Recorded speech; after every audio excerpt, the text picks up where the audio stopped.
Hola, ¿qué tal amigos? Soy Sandy Locuar. Gracias por estar aquí conmigo en Nación RD. Me acompaña en estudio, como siempre, mi amigo y periodista Israel Figueroa.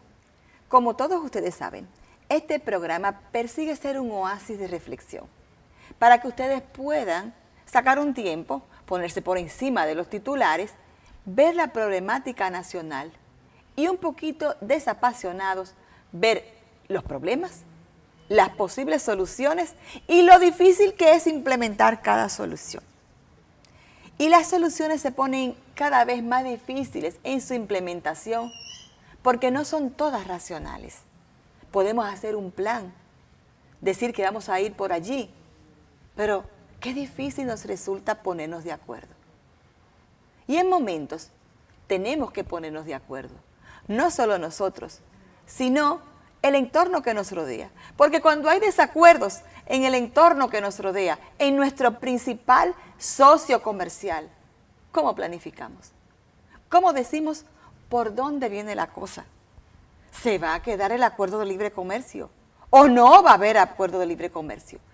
Y todo eso demuestra la interrelación que tiene el mundo hoy en día. Cómo los países que dependen del negocio entre sí, puede ver afectados sus resultados planificados, porque allí donde está su gran socio comercial, en nuestro caso, el vecino del norte, las cosas están así. ¿Cómo es que Estados Unidos ha llegado a este punto en el cual el fraccionamiento en los estamentos de poder es tan profundo?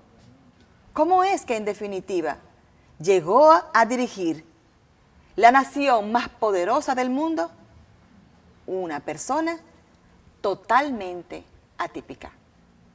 La presidencia de Donald Trump es el tema de nuestro programa de hoy. Y ni Israel ni yo estamos tan preparados porque no damos seguimiento día a día a lo que está pasando en Estados Unidos de Norteamérica luego del ascenso del señor Trump. Y por eso hemos invitado a un director de escuela de diplomacia, experto en asuntos internacionales, el doctor Giovanni Baisafant, que todo el tiempo están analizando estos entornos y son los adecuados para orientarnos sobre qué podemos esperar, pero sobre todo hacernos el recuento de cómo es que están pasando las cosas. Todo eso cuando retornemos luego de la pausa, por favor, no se retiren.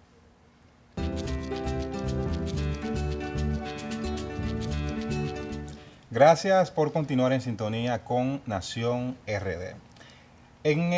A finales del año 2015, Donald Trump sorprendió a todos anunciando una precandidatura a la presidencia de los Estados Unidos que inicialmente fue cogido como una broma, un chiste más de un hombre que hace todo lo posible por llamar la atención.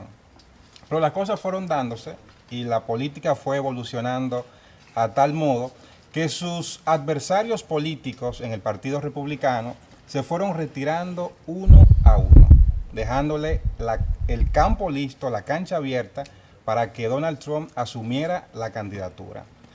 Si nos sorprendimos con que fuera candidato, mayor sorpresa fue cuando fue electo el presidente número 45 de los Estados Unidos de América.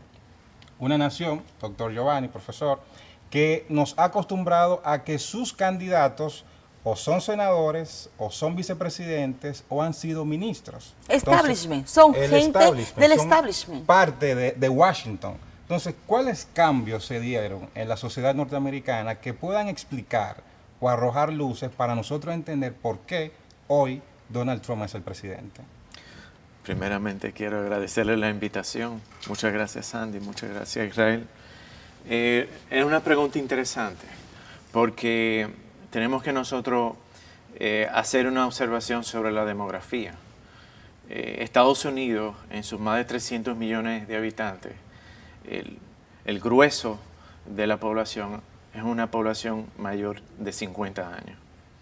Entonces, cuando nosotros vemos en qué sector de la economía se encuentra ese grueso de la población, entendemos que esa población se encuentra en un sector económico que está en declive.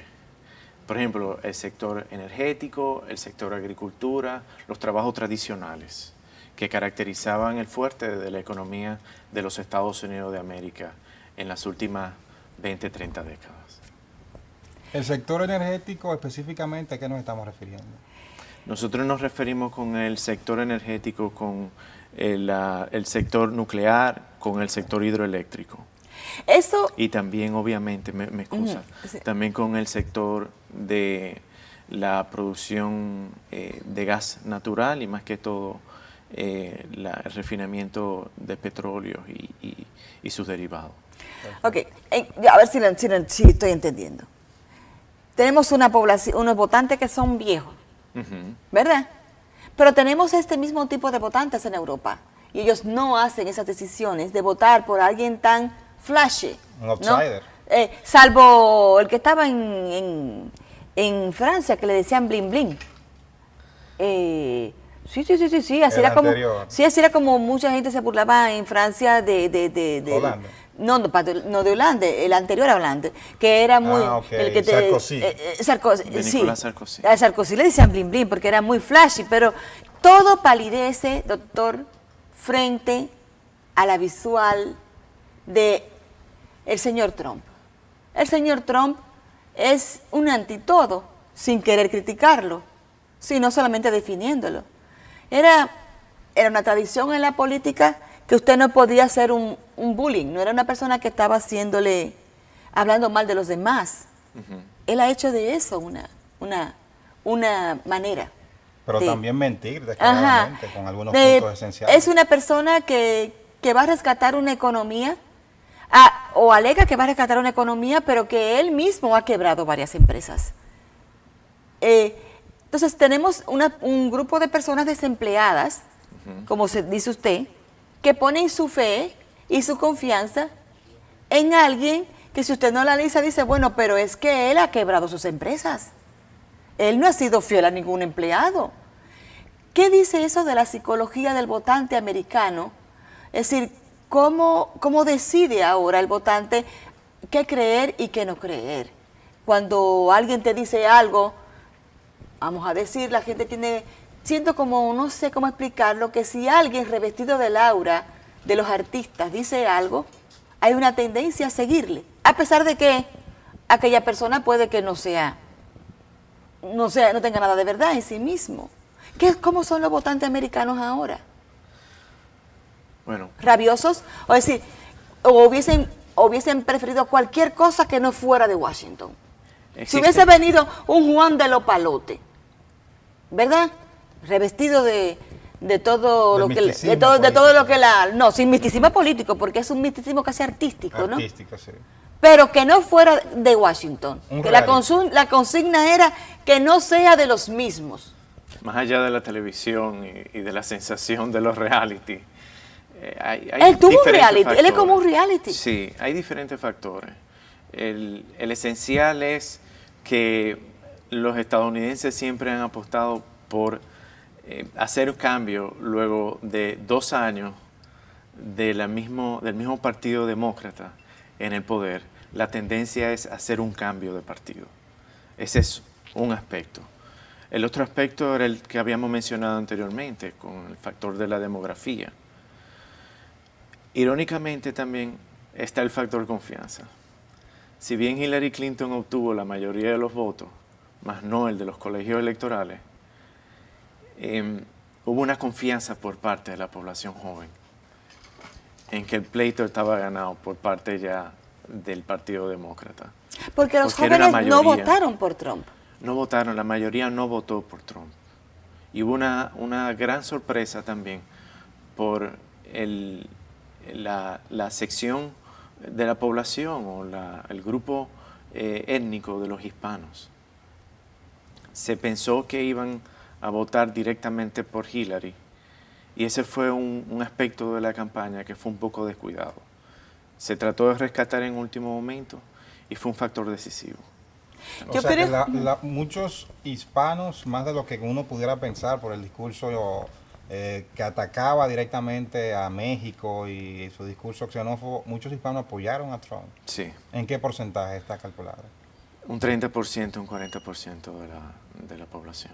40% es alto. Sí, sabe que una gran soporte que le faltaba a Trump lo consiguió con los evangélicos y Sí. con los protestantes. El es voto decir, conservador. yo soy de formación evangélica. Yo no soy, mire, yo soy lo que soy cristiana, ¿no? Pero he sido criada en esta tradición y llegó un momento en que toda la población, fuera bautista, fuera pentecostal, fuera en Estados Unidos, sentía que la señora Clinton y su agenda pues, atentaba contra los valores cristianos de alguna manera tal que no era ya solamente, ahora nosotros queremos tener una idea diferente, sino ustedes no pueden existir con sus ideas. Es decir, la imposición. era Incluso la agenda. imposición, ¿no? Y nosotros lo vimos porque tuvimos un embajador que mandaron con una agenda que los evangélicos, yo incluida, entendemos, era ofensiva. Claro. Es decir, borrar una cultura de la que tú no puedas tener tu propia concepción de las cosas y el otro que tuviera la suya, pero no denunciar la propia. Es decir, ya iba más allá de que tú tienes una idea de cómo el mundo es o cómo la biología es, sino que te satanizaba la tuya. Entonces, hay mucha población hispana en Estados Unidos que está vinculada a las iglesias evangélicas y a las iglesias, sean bautistas, protestantes. ¿Usted qué papel? Y de hecho él, para congraciarse, pone a un vicepresidente que viene de esta tradición. ¿En qué medida el voto de los protestantes, ¿no?, tuvo un peso específico? Era como uno veía los correos que circulaban entre la comunidad protestante y era: hay que parar esa mujer, hay que parar esa mujer. A como del lugar. Es decir, no era como tanto Trump, sino esta mujer no puede llegar. Cosa que déjeme decirle, no le voy a negar que lo comparto en cierta medida, pero jamás en la vida entiendo que por frenar a alguien con unas ideas se puede caer en un antivalor cristiano, como yo decía.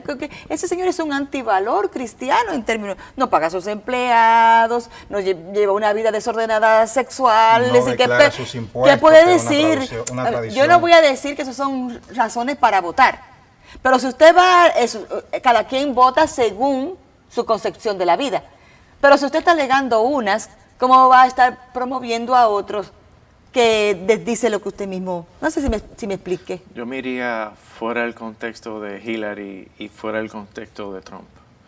Y prefiero enmarcarlo en un contexto de la psicología de la globalización.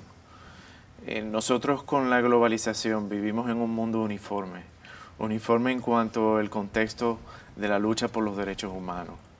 En la aplicación de ciertas políticas de seguridad. Se ha hecho universal la economía.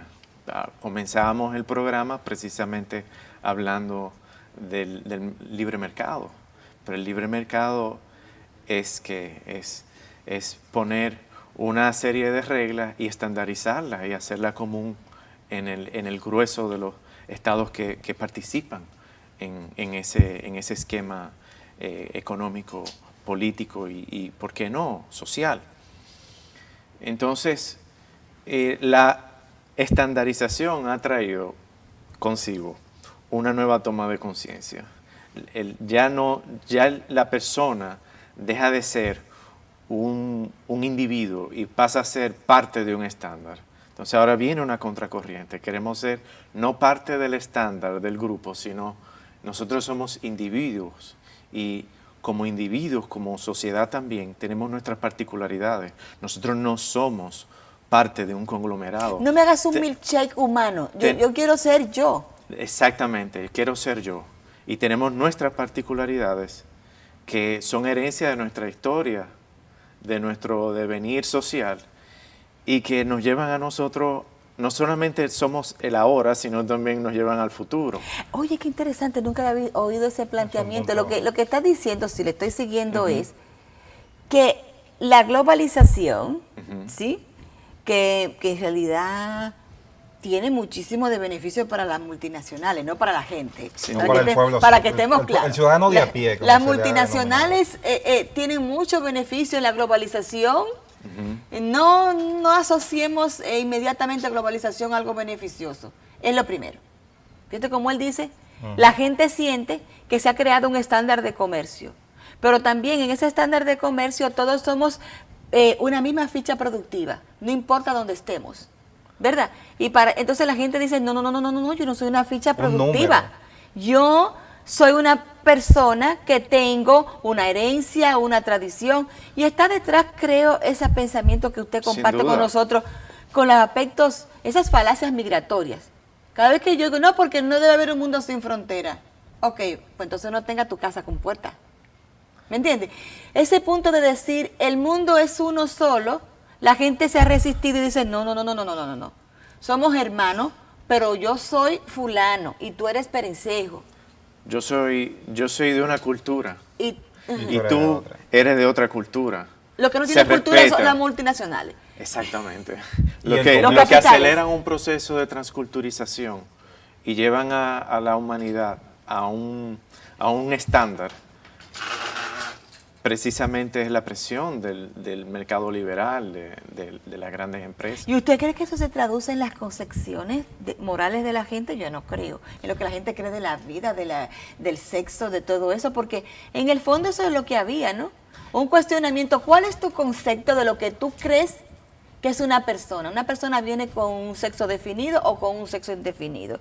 ¿Una persona tiene responsabilidades con los demás o solamente consigo mismo? E incluso cuando comienza la vida. ¿Qué culpa tiene la globalización de eso? Bueno, primeramente, el gran catalizador de la cultura es la interacción humana, la interacción humana. Y el gran promotor de esa interacción es la economía. Ha sido así desde la antigüedad y lo más probable es que siga siendo así mientras el ser humano sea humano. Ponga ejemplos específicos, a ver. Las culturas, el desarrollo de todas las culturas. Nos podemos ir a la antigüedad. Todas las culturas tienen un proceso de transculturización, es decir, absorben de otras culturas, aprenden, toman lo que consideran necesario, lo que es beneficioso para ellos. Adaptan lo que no viene por amor a entender qué cultura hay al otro lado. Debe haber un motivo real.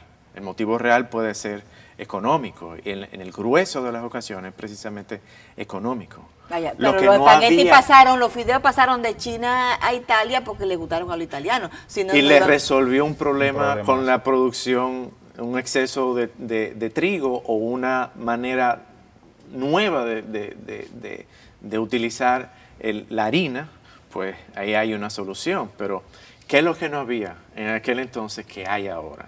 Hay una imposición. Hay una imposición formal de los derechos internacionales, tanto público como privado. Hay una estandarización. Que eso no está mal en un sentido. Pero entonces hay un estándar que se permea en todo eso, y es el estándar moral, qué está bien y qué está mal. Por ejemplo, cuando vemos otras culturas, porque la mujer tiene una acción más pasiva dentro de la sociedad, la condenamos porque entonces es machista. Pero antes eso era bueno, ¿me entiendes? Es decir, estoy entendiendo lo que él está diciendo. La cultura resuelve un problema en un espacio y en un tiempo determinado. O crea una manera de pensar. Y crea una manera de pensar. Porque le voy a decir una cosa, analizando lo que usted dice. El cristianismo, cuando irrumpió en Roma cambió a Roma. Claro. Sí. Cambió a Claro. Roma. Lo que pasa es que uno ve unos cambios como positivos y no que los ve, que son, ¿no? El hecho de que hubiera patria potestad en Roma, que tú podías hacer con tu hijo lo que quisieras, en un momento llegó la legislación de que tú no puedes hacer con tu hijo lo que tú quieras, ni tú puedes llevar a un niño a dejarlo en el bosque solo, como la historia de Rómulo y Remo, porque tú no querías ese hijo. Es decir, que hay cambios en la cultura que son para bien, pero otros cambios la gente lo entiende como que no son para bien o para lo que él entiende es su bien. Hay un aspecto relativo en toda cultura. Y cuando nosotros vemos líderes políticos que están llamados a llevar una agenda formal por su cargo, una agenda política, una serie de objetivos, y uno no entiende dónde comienza el aspecto personal, la agenda personal, de la agenda formal del cargo que le reviste, como diplomático o como jefe de Estado. Como agenda personal decimos la de él y la de que lo patrocinan. Exactamente. Porque en Estados Unidos los candidatos reciben mucho apoyo de grupos minoritarios de presión que quieren que se haga esto. Promover y visibilizar una idea, Claro, regularmente. claro. Entonces, cuando uno no sabe dónde comienza una agenda y dónde termina la otra, pues entonces ya vemos esto. Nos resulta a nosotros una imposición.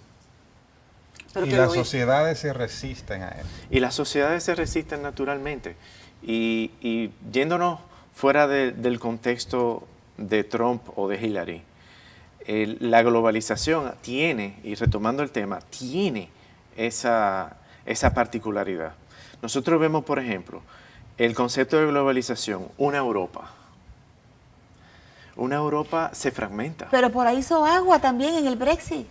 Una Europa se fragmenta. Tenemos el Brexit, tenemos por otro lado en España los movimientos independentistas. En Italia, en el norte, tenemos lo mismo. Tenemos fraccionamiento en Suiza. Tenemos En Suiza no pasa nada.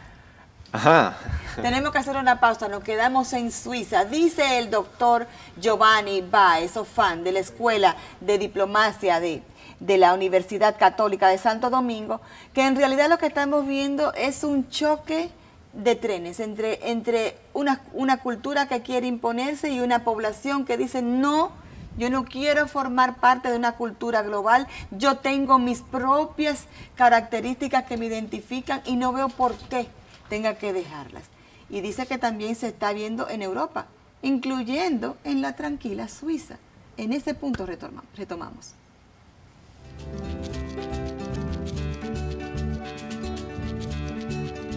Gracias por continuar en sintonía con Nación RD. Y en esta interesantísima conversación que tenemos con el doctor Giovanni Baez, decano de la Escuela de Diplomacia y Estudios Internacionales de la Universidad Católica Santo Domingo, él nos ha ayudado a pensar en un punto interesante para entender el fenómeno de la victoria de Donald Trump en los Estados Unidos.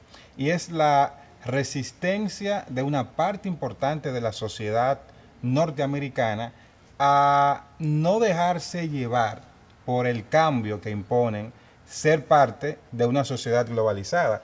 Si tenemos en cuenta el papel de los Estados Unidos dentro de este marco de la globalización, pero también cómo las sociedades se abrazan a sus culturas, a se su abrazan tradición, a quienes ellos son, y cuando ven eso amenazado, se agarran de, yo no quiero decir de lo que sea, pero se agarra de quien le garantice la permanencia en lo que ellos se identifican.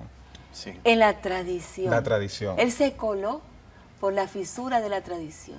Eso es lo que está diciendo. Exactamente, exactamente. Es una resistencia que se ha experimentado no solamente en Estados Unidos, sino alrededor del mundo. Y si cambiamos la palabra, y si no ponemos resistencia, porque resistencia es una palabra que implica algo negativo, no se puede decir que es una salvaguarda. Que la gente dice, no, yo quiero ser como yo creo que son las cosas, no como tú quieres ponerme que yo piense. Es una reacción natural. Una reacción, me gustó más, es una reacción. Es una reacción natural. En un mundo en que, vuelvo con la palabra, que estándar, que todo es estándar, Tú quieres mantener tus valores, tú quieres mantener tus Tú quieres ser percepciones. como tú ves la vida. Lo que tú eres. Entonces, Es que, doctor, vemos en mire, el eso gabinete de ver la vida, eso a mí me sí. gusta más ver la vida. Porque es que, sobre todo la agenda progre, es hacerte ver como que tú, que su visión de la vida es la verdadera y la tuya es falsa. Sí, a mí siempre me llama... Esa es la visión progre. No, porque, óyeme esta, digo, pero ven a cambio, ¿cuáles son los fundamentos de tu cosmovisión? Vamos a sentarnos a hablar de filosofía y entonces hablamos. Pero no, lo que usted dice, la gente tiene esa reacción y lo asocio con que usted dice que fueron los de más de 50 que salieron a votar. sí. Es decir, que dirían, mejor nos quedamos aquí en nuestra... No, si no salimos, mire, el mundo va a cambiar y nos va a llevar de camino. Y si uno se fija en los estados en que Trump ganó, son los estados del centro de los Estados Unidos. ¿Qué representan? No estos? son los estados que se encuentran en el extremo oeste o en el extremo oeste, que significa donde se polariza el grueso de la juventud, sino el centro, el heartland. Ay, que nosotros corazón no de los sabemos Estados cómo se Unidos, distribuye la población norteamericana. Ese donde, centro, ¿qué donde representa? el grueso de la población se dedica a la agricultura y a los trabajos tradicionales, también al sector de la producción eléctrica y también al refinamiento del petróleo y también a la distribución del gas natural. Es decir, ese sector tradicional que siempre Estados Unidos se caracterizó en su núcleo económico, que en los últimos 20, 30 años ha sido desplazado por el sector tecnología Sí. y el sector de los servicios, pues entonces quiere retomar.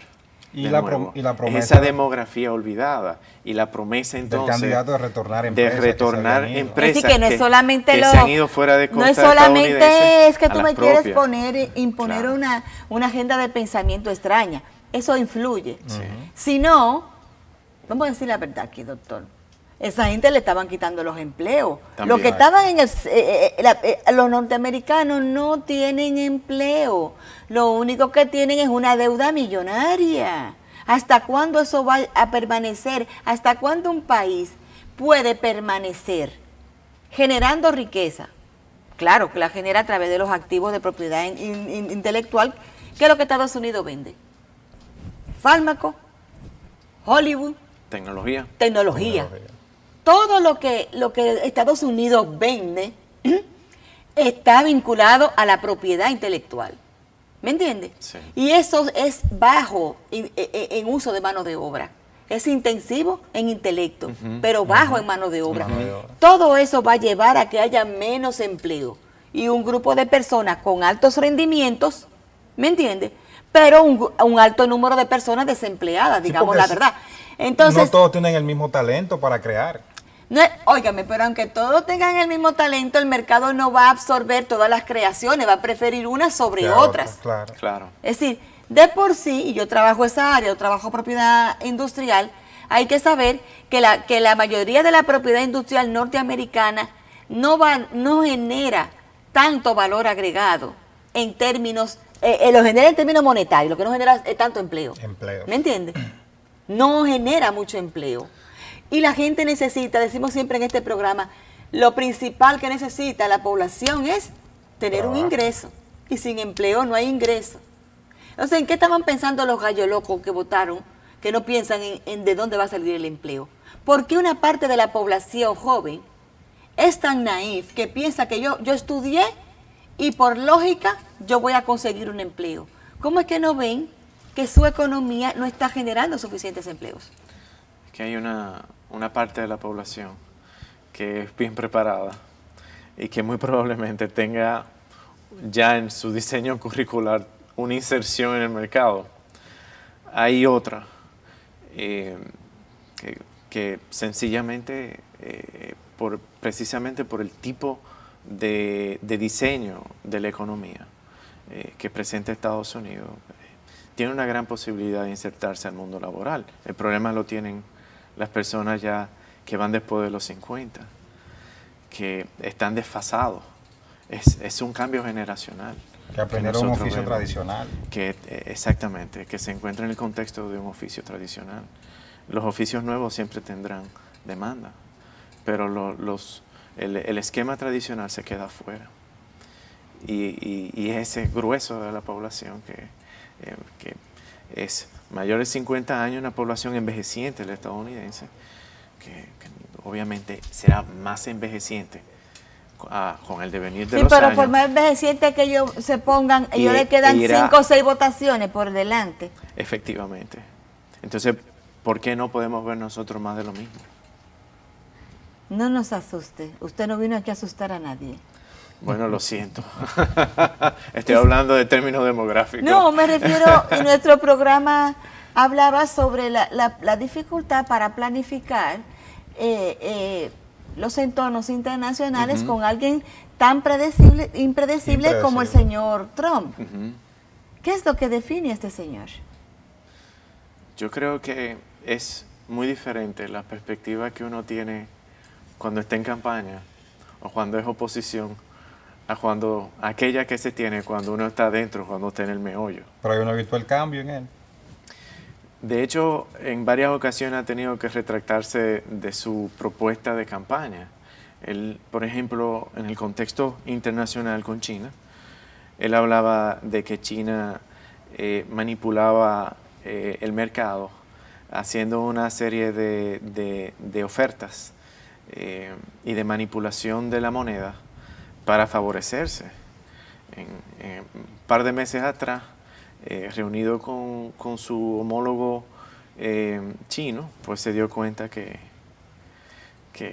la realidad es diferente y se retractó. Bueno, y la dijo, realidad ellos no manipulan su moneda ni su mercado. Eso, eso es una falacia. Me equivoqué. Son dos cosas.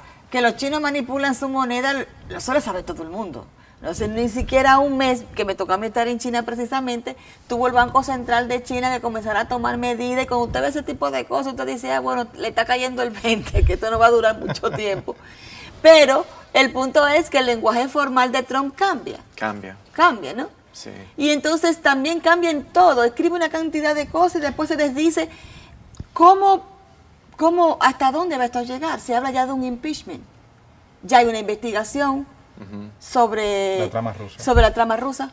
Ahora se apoderó este otro fiscal para conocer de otro tema. Ya él está seleccionando jurados. Háganos un poquito de recuento de estos. ¿Son 6 meses o 7 que tiene? 7 meses ya. Vamos a ver si lo recordamos entre todos. 7 meses. Comenzó en enero. Enero 20. El primer escándalo, a ver cuál fue. El primero... Él comenzó con el decreto con el sistema judicial. Con el pleito con la... él lo sabe mejor que nosotros, cuando sacó la procuradora. Cuéntenos esa parte. Y de ahí, ¿cómo ha venido esa Casa Blanca? Bueno, cuando comenzó con el dura tarea, proceso, pero se puede. Con el proceso ya de hacer los cambios en el sistema judicial, precisamente fue su primera cita con la pared institucional, porque hubo no solamente una resistencia, sino también que hubo una serie de alegatos formales de que no podía hacer ninguna decisión de su propia mano, sino que el proceso de designar a un nuevo procurador o a un nuevo juez en la Suprema tenía que ser un proceso formal que debía ir en manos del Congreso. Pero tremenda sorpresa para el presidente de los Estados Unidos, porque quizá uno de fuera puede decir, bueno, yo cuando sea presidente hago un cambio tal cosa, Sí. pero ya él en el ejercicio, que se entere de que las cosas no son... Pero venga acá, profesor, si usted va a ser presidente de un país como Estados Unidos, usted mínimo tiene que tener años y años y años leyendo los periódicos y presentan al Congreso el candidato Exactamente. ¿De dónde que él saca Trump? Que él puede hacer las cosas así. ¿O será que él le vendió ese lenguaje a la población más incauta? Hay mucho de marketing ahí, sin duda. Es el factor de que yo puedo tomar una decisión. Debemos de ver un factor psicológico. A Obama se le criticó, y creo que en muchos aspectos de manera injusta, de que no hacía que las cosas pasaran. se quedaba en palabras, de que no tenía poder de decisión. Cuando muchos sabemos que era un Congreso que que estaba en contra o que no compartía la misma posición que él o los mismos intereses. En cambio, Trump hereda un Congreso que va en la mayoría acorde a su pensamiento, sí, pero, a su línea. como quiera, no, ese es un Congreso de su partido, pero ese Congreso no está dispuesto a pisar todo el rule of law de Estados Unidos para hacer lo que Trump Pero esa es la quiera. palabra clave. Me gustó mucho que mencionara el rule of law. El rule of law, amigos, es el debido proceso. Y es lo que caracteriza a un Estado, que funciona, ¿no? que es fuerte, es la institucionalidad. Él quiso estar encima de la institucionalidad de los Estados Unidos de América. Y el primero que dijo fue el juez, ¿se acuerda? Cuando el juez le dijo, no señor, usted no puede poner aquí que la normativa de inmigración que quería poner. El veto migratorio para los países musulmanes. Sí, Fue que de hecho es violatorio no solamente en el contexto de la propia ley de los Estados Unidos, a nivel tan básico como la Constitución, sino también de todo el engranaje de derecho internacional. O sea, uno no puede crear, por más derecho que tenga un Estado, de crear su propia política migratoria, hacer una política migratoria excluyente. No es bueno ni es válido, ni en el contexto local ni en el contexto internacional. Después vino el problema aparecieron ya las filtraciones. Y las primeras filtraciones sobre los contactos con Rusia. Y luego se pelea. ¿A quién se le puede ocurrir, doctor? ¿Usted cree que yo me voy a pelear con el DNI? Y a hablar cosas de la CIA o del FBI, una gente que maneja la información de todo el mundo. ¿Cómo un presidente, como Trump, se pelea con las agencias de seguridad? Yo eso no lo entendí. ¿Usted lo entiende? Yo no diría que se pelea. Yo diría que ha sido indiscreto. En su momento se ha hablado de que él habló de temas confidenciales y con los representantes del Estado ruso. Es una gran posibilidad. Lo que me llama a mí la atención, y aquí doy una percepción de todo lo que se dice que ha acontecido, es que sencillamente él confía, y no digo confía de manera inocente, sino de que él ha tratado de crear un vínculo con el Estado ruso. Él se apostó a un acercamiento con el Estado ruso. ¿Qué tipo de información dio él? Uno no sabe. Yo creo que mucho tiene que ver con lo que se mencionó en un momento dado, de que hay un sector liberal que está muy en contra del gobierno o de la elección de Trump y su política exterior y su política interna. Y que llevando ya las cosas a un plano más íntimo, que su percepción de las cosas y del gabinete, que es en esencia un gabinete muy conservador, ha sido bombardeado por un sector que es dominante, que es el sector liberal, el de la prensa en Estados Unidos. Pero de Sí, por Dios. Mire, ¿a quién se le ocurre? Tenemos que hacer una pausa, ¿verdad? Sí. Vamos a dejarlo ahí para que el doctor y yo nos pongamos de acuerdo, porque ¿cómo puede llamarse de conservador un gabinete donde el jefe de prensa rompe de encima la palabra en medio de una rueda de prensa? Doctor, vamos a ponernos de acuerdo y retornamos en breve.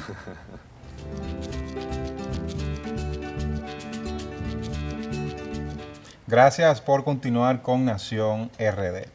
En este paseo que hemos estado haciendo por la presidencia de Estados Unidos, antes de la pausa, nos quedamos en aquellas promesas que Trump ha hecho y se ha topado con una pared muy sólida en Estados Unidos, que es el debido proceso y las instituciones. Pero, doctor, hay otros puntos que también nosotros quisiéramos ver cómo se ha evidenciado esa poca preparación o esa improvisación a la hora de gobernar. Primero, en el aspecto del cuidado de la salud. él prometió derogar y reemplazar el Obamacare como si eso fuera un asunto de golpe y porrazo, como si se pudiera hacer por decreto. Pero también por la inmigración, no solamente con el veto migratorio para los países musulmanes, sino prometiendo construir un muro entre la frontera de los Estados Unidos y México. ¿Obama qué? Fracaso, ¿verdad? Fracasó. No le pudo pasar. No lo puedo pasar. No lo ha podido pasar. El veto migratorio, que era prohibir temporalmente a los musulmanes o personas de países propensos al terrorismo ir a los Estados Unidos. Tampoco pudo pasar. Tampoco eso ha pasado. Sí, pero ya está haciendo algo, porque esta semana salió una propuesta como que para poder inmigrar a Estados Unidos tiene que saber inglés, tiene que ser muchísimas cosas, como que el número de visas de residencia, eso es, doctor, van a disminuir. Probable, es muy probable que disminuyan. Pero eso no es un tema que yo pueda decir cuáles son los objetivos precisamente. Sí, además salió apenas la semana pasada. Sí, eso está todavía en desarrollo. También en relación al gobierno federal, él había prometido hacerlo funcionar más eficientemente. Para muestra un botón. Tenemos un nuevo jefe de gabinete en la Casa Blanca, John Kelly, que llega luego de que el anterior fue sacado, como quien dice a patada, porque le nombraron un vocero, que era Anthony Scaramucci, que a su vez reemplazó a Spicer, que era un vocero también, que era muy aguerrido, muy agresivo. Y hemos estado viendo esos cambios de repente en el seno de la Casa Blanca y se notan unas intrigas que uno dice, bueno, pero ¿cómo se puede funcionar eficientemente un gobierno cuando hay todo eso? Esto sin mencionar los insultos que él ha estado haciendo a su fiscal general, a Jeff Sessions, que la gran sorpresa ha sido cómo o no lo ha cancelado o él con un poquito de vergüenza no ha renunciado. También él ha dicho que China... Pero todo porque Jeff Sessions, ese señor dijo en un momento, no, yo no voy a hacer cosas que vayan contra el rule of law. Es decir, y entonces, no, que tú eres empleado mío, tú me debes lealtad a mí. Bueno, yo soy un procurador, yo tengo que mantener, ¿no verdad, doctor? Lleva un esquema muy parecido a aquel que lleva una empresa. Y él, quizá en calidad de CEO por tantos años, se le ha hecho difícil trascender el contexto. Hacer el crossover a presidente. A presidente. Hay algo de eso. Con China, por ejemplo, él prometió hacer que China pare de aprovecharse de los Estados Unidos, como si no fuera una relación comercial, de negocio, donde es ganar-ganar. China gana, pero también Estados Unidos.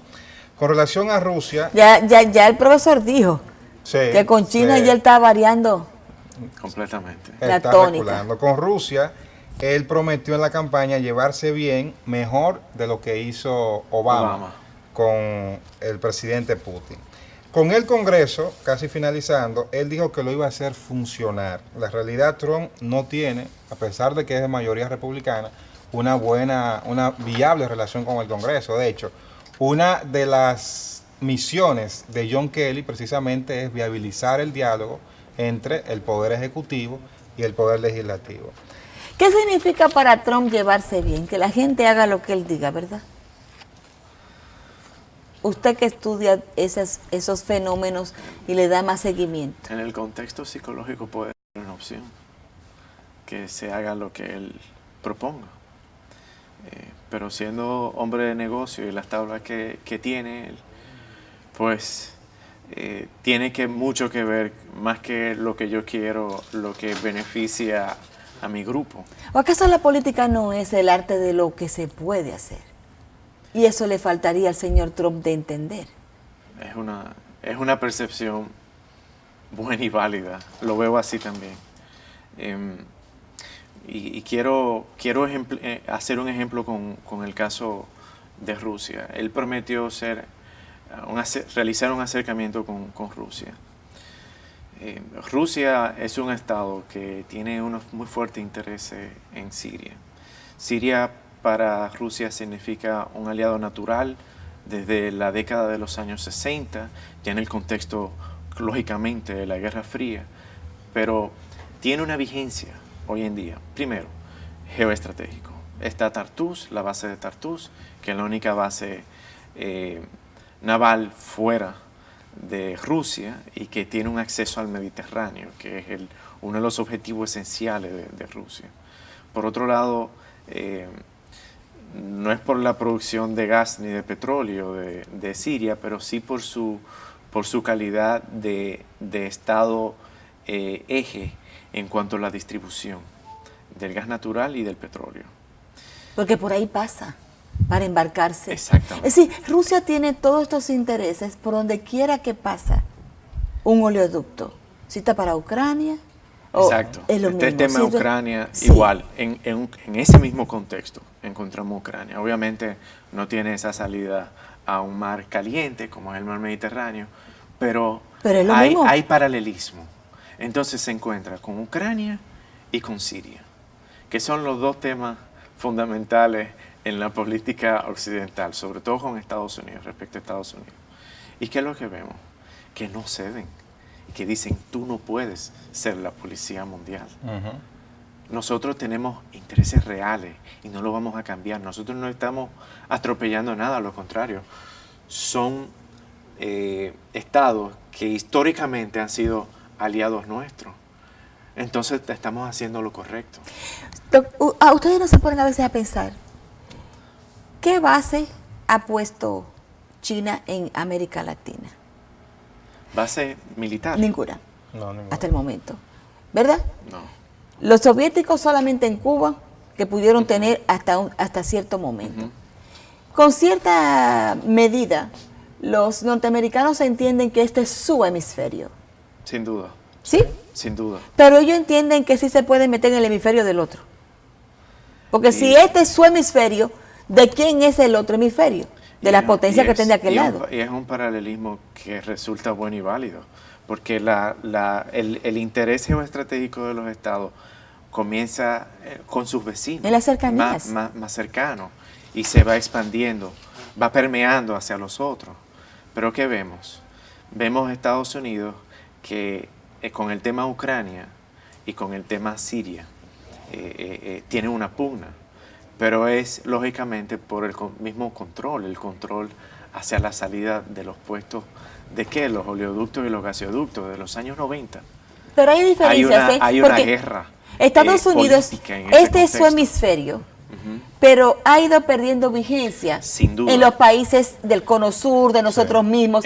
Sin embargo, uno nota en el otro hemisferio, que es el que se está peleando, porque los americanos quieren tener influencia en Asia, ¿no? Sí, A toda costa. sí. Y los chinos y los rusos dicen, tu área es allá. Y nosotros aquí. Exacto. Está China con esa Sí. política que tiene ahora de Belt and Road, de hacer vías de comunicación, pero claro, para poder monopolizar el tránsito en Asia. Entonces, en Asia no hay esa misma relación entre los poderosos y los vecinos. No es igual que en América. Se La relación que refiere- tiene América del Sur y América Central, sobre todo América del Sur, con Estados Unidos no es la misma que hace tantos años. Sin embargo, Rusia sigue siendo un poder hegemónico o pretende serlo en Ucrania o en otros países. Es decir, que ellos no puedan tener sus propias decisiones. De hecho, ya con el tema de Ucrania, como con muchos de los estados independientes de antigua Unión Soviética, hay un factor que es esencial. Rusia o la Unión Soviética durante la década de los años 30, 40 y 50 tuvo una política muy agresiva en el contexto social de desplazar a la población nativa y reimplantarle con una población rusa. Entonces cuando nosotros vamos a espacios como Ucrania, como Georgia, como Chechenia, vemos que hay un porcentaje importante de población que no es local, que originariamente, aunque tenga 50, 60 años viviendo ahí, es rusa. No es de la cultura chechenia, ni de la cultura georgiana, ni de Osetia, ni tampoco de Ucrania. Entonces, ya yo es sé por una dónde va. población Volvemos trasplantada. a lo Volvemos mismo al del punto, principio. sí. La gente dice, Abrazarse a la tradición. yo soy chechenia. Yo abrazo mi tradición y mi diferencia. Señores, miren, eso de trasplantar gente está desde las invasiones de Ciro el Grande. El grande, sí. Desde las épocas antiguas, Digo, por eso fue que cogieron a los judíos, los sacaron, los tiraron por el mundo entero. Lo diseminaron. Y se llevaban la población de un sitio y la ponían a vivir en otro sitio. ¿Para qué? Para romper el vínculo de pertenencia con la tierra. Y hasta ahí hemos llegado hablando de Trump.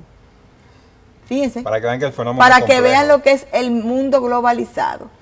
Doctor Giovanni Báez, Ofan, muchísimas gracias por estar con nosotros. Ha sido interesantísimo. Muchas gracias. Arrojó Creo que mucha usted luz. tiene que ponerse también a dar una cosita de sociología, porque nunca habíamos visto esa parte, Sí. ¿no?